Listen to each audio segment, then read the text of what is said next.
ಓಂ ನಮಃ ಶಿವಾಯ. ಓಂ ಶ್ರೀ ಮಹಾಲಕ್ಷ್ಮೀ ನಮಃ. ಸ್ವಾಮಿ ಗುರುಗಚ್ಚು. ನನ್ನೆಲ್ಲ ಪ್ರೀತಿ ವೀಕ್ಷಕರಿಗೆ ಶಿವಂ ಕನ್ನಡ ಆಧ್ಯಾತ್ಮಿಕ ಚಾನಲ್ಗೆ ಸ್ವಾಗತ.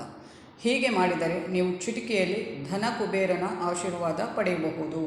ಯಾವ ಥರ ಏನು ಅನ್ನೋದನ್ನು ಹೇಳ್ತೇನೆ. ಅದಕ್ಕಿಂತ ಮುಂಚೆ ನನ್ನ ಚಾನಲನ್ನು ಸಬ್ಸ್ಕ್ರೈಬ್ ಮಾಡೋದನ್ನು ಮರೆತಿದ್ದರೆ ಸಬ್ಸ್ಕ್ರೈಬ್ ಮಾಡೋದನ್ನು ಮರಿಬೇಡಿ. ಸಬ್ಸ್ಕ್ರೈಬ್ ಮಾಡುವಾಗ ಅದರ ಹತ್ತಿರ ಬೆಲ್ ಬಟನ್ ಇರುತ್ತೆ ಅಲ್ವ, ಅದನ್ನು ಪ್ರೆಸ್ ಮಾಡಿದರೆ ಆಲ್ ಅಂತ ಬರುತ್ತೆ ಮೊದಲು.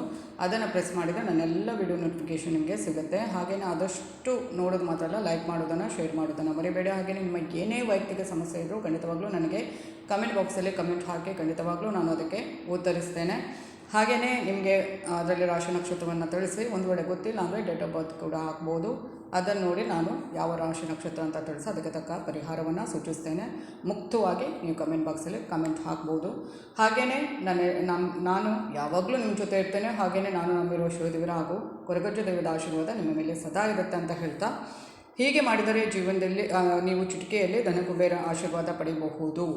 ನೀವು ಸಾಲದಿಂದ ಮುಕ್ತರಾಗಲು, ಸಂಪತ್ತು ಅದೃಷ್ಟವನ್ನು ಪಡೆದುಕೊಳ್ಳಲು ಬಯಸಿದರೆ ಲಕ್ಷ್ಮೀ ದೇವಿಯನ್ನು ಮತ್ತು ಕುಬೇರನ ಆಶೀರ್ವಾದವನ್ನು ಪಡೆದುಕೊಳ್ಬೇಕು. ಸಂಪತ್ತಿನ ಒಡೆಯನಾದ ಧನ ಕುಬೇರನ ಆಶೀರ್ವಾದವನ್ನು ಪಡೆಯುವುದು ಹೇಗೆ? ನಾವು ಏನು ಮಾಡಿದರೆ ಧನ ಕುಬೇರ ಆಶೀರ್ವಾದಕ್ಕೆ ಪಾತ್ರರಾಗಬಹುದು ಅನ್ನೋದನ್ನು ಹೇಳ್ತೇನೆ. ಮೊದಲು ಲಕ್ಷ್ಮೀ ಪೂಜೆ. ಈ ಪೂಜೆಯನ್ನು ನಿಯಮಿತವಾಗಿ ಮಾಡುವುದರಿಂದ ಲಕ್ಷ್ಮೀ ದೇವಿಯ ಅನುಗ್ರಹವನ್ನು ಪಡೆಯಬಹುದು. ಇದಕ್ಕಾಗಿ ನೀವು ಶ್ರೀ ಸೂಕ್ತಂ ಅಥವಾ ಲಕ್ಷ್ಮೀ ಚಾಲೀಸವನ್ನು ಪಠಿಸಬೇಕು ಅನ್ನುವ ನಂಬಿಕೆ ಇರುವಂಥದ್ದು. ಅಂದರೆ ದಿನಾಲು ನೀವು ಈ ಒಂದು ಶ್ರೀ ಸೂಕ್ತಂ ಅಥವಾ ಲಕ್ಷ್ಮೀ ಚಾಲೀಸವನ್ನು ಪಠಿಸಿ ಲಕ್ಷ್ಮೀ ಪೂಜೆಯನ್ನು ಮಾಡ್ತಾ ಇದ್ದರೆ ಖಂಡಿತವಾಗ್ಲೂ ನೀವು ಸಾಲದಿಂದ ಮುಕ್ತಿನೂ ಹೊಂದಬಹುದು. ಹಾಗೆಯೇ ನಿಮ್ಮ ಮನೆಯಲ್ಲಿ ಧನ ಧಾನ್ಯ ಸಂಪತ್ತು, ನಿಮ್ಮ ಕಷ್ಟಗಳು ನಿವಾರಣೆ ಆಗುವಂಥದ್ದು. ಮತ್ತು ಯಾವುದೇ ಒಂದು ಮಾಡಿದರೂ ಅದನ್ನು ಭಕ್ತಿಯಿಂದ, ನಿಷ್ಠೆಯಿಂದ, ಮತ್ತು ಹೌದು ನಮಗೆ ಆಗಲೇಬೇಕು ಅನ್ನೋ ಒಂದು ಇದರಲ್ಲಿ ಮಾಡಿದರೆ ಮಾತ್ರ ಅದೆಲ್ಲ ಕೈಗೂಡುವಂಥದ್ದು. ಅರ್ಧಂಬರ್ಧ ಮನಸ್ಸಿನಲ್ಲಿ ಹೇಳಿದರೆ ಏನೂ ಆಗುವಂಥದ್ದು ಅಲ್ಲ. ಖಂಡಿತವಾಗ್ಲೂ ನಾವು ದೇವರ ಮೇಲೆ ನಂಬಿಕೆ ಇಟ್ಟು ಮಾಡಿದರೆ ಎಲ್ಲವೂ ಸಾಧ್ಯ. ಹಾಗೆಯೇ ಧನ ಕುಬೇರ ಯಂತ್ರ. ನಿಮ್ಮ ಮನೆಯ ದೇವರ ಕೋಣೆಯಲ್ಲಿ ಧನ ಕುಬೇರ ಯಂತ್ರವನ್ನು ಸ್ಥಾಪಿಸಿ ಮತ್ತು ಅದನ್ನು ನಿಯಮಿತವಾಗಿ ಪೂಜಿಸಿಕೊಂಡು ಬನ್ನಿ. ಈ ಯಂತ್ರವನ್ನು ಮನೆಯಲ್ಲಿಟ್ಟು ಪೂಜೆ ಮಾಡುವುದರಿಂದ ಸಂಪತ್ತನ್ನು ಹೆಚ್ಚಿಸಲು ಸಹಾಯ ಮಾಡುತ್ತದೆ. ಹಾಗೆಯೇ ಹಣಕ್ಕೆ ಸಂಬಂಧಿಸಿದ ಮಂತ್ರಗಳು. ಕುಬೇರನ ಪ್ರಿಯವಾದ ಮಂತ್ರವಾದ ಓಂ ಶ್ರೀಂ ರೀಂ ಕ್ಲೀಂ ಕುಬೇರಾಯ ನಮಃ. ಇನ್ನೊಂದು ಸಲ ಹೇಳ್ತೇನೆ, ಓಂ ಶ್ರೀಂ ರೀಂ ಕ್ಲೀಂ ಕುಬೇರಾಯ ನಮಃ ಮತ್ತು ಲಕ್ಷ್ಮೀ ದೇವಿಯ ಪ್ರಿಯ ಮಂತ್ರವಾದ ಓಂ ರೀಂ ಶ್ರೀಂ ಲಕ್ಷ್ಮೀಭ್ಯೋ ನಮಃ ಮುಂತಾದ ವಿಶೇಷ ಮಂತ್ರಗಳನ್ನು ಪಠಿಸಬೇಕು. 108 ಬಾರಿ ಪಠಿಸಿದರೆ ತುಂಬಾ ಒಳ್ಳೆಯದು. ಯಾವುದೇ ಮಂತ್ರವನ್ನು ಅದಕ್ಕೆ ಇಂತಿಷ್ಟು ಅಂತ ಬಾರಿ ಪಠಿಸಿದರೆ ಒಳ್ಳೆಯದು. 108 ಬಾರಿ ಪಠಿಸಿದರೆ ಒಳ್ಳೆಯದು ಅಂತ ಹೇಳ್ತೇನೆ. ಹಾಗೆಯೇ ಧನಲಕ್ಷ್ಮಿ ಪ್ರತಿಮೆ. ಲಕ್ಷ್ಮೀ ದೇವಿಯ ಧನಲಕ್ಷ್ಮಿ ರೂಪವನ್ನು ಪೂಜಿಸುವುದರಿಂದ ಮನೆಯಲ್ಲಿ ಎಂದಿಗೂ ಹಣಕ್ಕೆ ಸಂಬಂಧಿಸಿದ ಸಮಸ್ಯೆಗಳು ಎದುರಾಗುವುದಿಲ್ಲ. ಧನಲಕ್ಷ್ಮಿನ ಪೂಜಿಸಲು ನೀವು ದೇವರ ಕೋಣೆಯಲ್ಲಿ ಒಂದು ಪೀಠ ಅಥವಾ ಮರದ ಹಲಗೆಯನ್ನು ಇಟ್ಟು ಅದರ ಮೇಲೆ ಧನಲಕ್ಷ್ಮಿಯ ವಿಗ್ರಹವನ್ನು ಪ್ರತಿಷ್ಠಾಪಿಸಿ ಪೂಜೆಯನ್ನು ಮಾಡಿದರೆ ತುಂಬಾ ಒಳ್ಳೆಯದು. ಹಾಗೆಯೇ ಧನಕುಬೇರನ ಆರಾಧನೆ. ಧನಕುಬೇರನ ರೂಪವು ಸಂಪತ್ತಿನ ಒಡೆಯನಾದ ಕುಬೇರನ ಒಂದು ರೂಪ.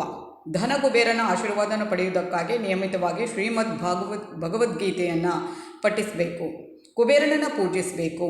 ಹಾಗೂ ಇದು ನಿಮಗೆ ಸಾಧ್ಯವಾದಷ್ಟು ದಾನ ಧರ್ಮದಂಥ ಪುಣ್ಯ ಕಾರ್ಯವನ್ನು ಕೂಡ ಮಾಡಿದರೆ ತುಂಬಾ ಒಳ್ಳೆಯದು. ಖಂಡಿತವಾಗಲೂ ಈ ಥರ ಮಾಡಿದರೆ ನಿಮಗೆ ಧನ ಕುಬೇರನ ಆಶೀರ್ವಾದ ಖಂಡಿತವಾಗಲೂ ಸಿಕ್ಕೇ ಸಿಗುತ್ತೆ. ನಮ್ಮ ಹತ್ರ ಇಲ್ಲ ಅಂದರೆ ಹೇಗೆ ದಾನ ಮಾಡೋದು ಅಂತ ನೀವು ಯೋಚನೆ ಮಾಡ್ತಾ, 10 ರೂಪಾಯಲ್ಲಿ 1 ರೂಪಾಯಿನ ದಾನ ಮಾಡಿ, ಅದು ಕೂಡ ದಾನ ಮಾಡುವಂಥದ್ದೇ. ಹಾಗೆಯೇ ವ್ರತ ಮತ್ತು ಪೂಜೆ ಮಾಡಿ ಸ್ವಾವಲಂಬನೆಯ ಹಾದಿಯನ್ನು ಹಿಡಿಯಿರಿ ಮತ್ತು ಶ್ರಮಿಸಿ. ನಿಮ್ಮ ಗುರಿಗಳಿಗೆ ಸಮರ್ಪಿತರಾಗಿರಿ ಮತ್ತು ಸಕಾರಾತ್ಮಕ ಹಾದಿಯಲ್ಲಿ ಸಾಗಿರಿ. ಖಂಡಿತವಾಗ್ಲೂ ಒಬ್ಬರಿಗೆ ನಾವು ಉಪಕಾರ ಮಾಡದಿದ್ದರೂ ಪರವಾಗಿಲ್ಲ, ಉಪದ್ರವಾಗಿ ಬದುಕಬೇಡಿ, ಯಾರೂ ಮಾಡಬೇಡಿ. ಲಕ್ಷ್ಮೀ ವ್ರತ ಅಥವಾ ಕುಬೇರ ಜಯಂತಿಯಂಥ ವಿಶೇಷ ದಿನಗಳ ಸಮಯದಲ್ಲಿ ಉಪವಾಸ ವ್ರತವನ್ನು ಮಾಡಿ ದೇವರನ್ನು ಆರಾಧಿಸಿ. ಇದರಿಂದೆಲ್ಲ ಸ್ವಲ್ಪ ಇದೇನು ಕಷ್ಟದ ಕೆಲಸ ಅಲ್ಲ, ಚಿಕ್ಕ ಚಿಕ್ಕ ಕೆಲಸಗಳು ಶ್ರದ್ಧೆಯಿಂದ, ಪ್ರಾಮಾಣಿಕತೆಯಿಂದ, ಭಕ್ತಿಯಿಂದ, ನಿಷ್ಠೆಯಿಂದ ಮಾಡಿದ್ರು ಯಾವುದೂ ಕಷ್ಟ ಆಗಲ್ಲ. ಹಾಗೆಯೇ ನಮ್ಮ ಒಂದು ಕಷ್ಟಗಳು ನಿವಾರಣೆ ಆಗಬೇಕಂದ್ರೆ ಈ ಥರ ಸಣ್ಣ ಒಂದು ಆಚರಣೆಗಳನ್ನು ಅಥವಾ ವ್ರತವನ್ನು ನೇಮ ನಿಷ್ಠೆಗಳನ್ನು ಮಾಡಿದರೆ ಖಂಡಿತವಾಗಲೂ ನಮಗೆ ಅದರಿಂದ ಏನು ಲಾಭ ಸಿಕ್ಕೇ ಸಿಗುತ್ತೆ. ನಮ್ಮ ಇಷ್ಟಾರ್ಥಗಳು ನೆರವೇರುವಂಥದ್ದು, ನಮ್ಮ ಕಷ್ಟಗಳು ದೂರ ಆಗುವಂಥದ್ದು ಖಂಡಿತ ಆಗೇ ಆಗುತ್ತೆ. ಈ ಥರ ಮಾಡಿದರೆ ನಿಮಗೆ ಧನ ಕುಬೇರನ ಆಶೀರ್ವಾದ ಮತ್ತು ಮಹಾಲಕ್ಷ್ಮಿ ಅಮ್ಮನ ಆಶೀರ್ವಾದ ಖಂಡಿತವಾಗಲೂ ಸಿಗುತ್ತೆ ಅಂತ ಹೇಳ್ತಾ ಇದು ಇವತ್ತಿನ ವಿಡಿಯೋ ಆಗಿರುತ್ತೆ. ಮುಂದಿನ ವಿಡಿಯೋದಲ್ಲಿ ಮತ್ತೆ ಭೇಟಿ ಆಗ್ತೇನೆ. ಅಲ್ಲಿವರೆಗೆ ನನ್ನ ಎಲ್ಲ ಪ್ರೀತಿ ವೀಕ್ಷಕರಿಗೆ ಧನ್ಯವಾದಗಳು.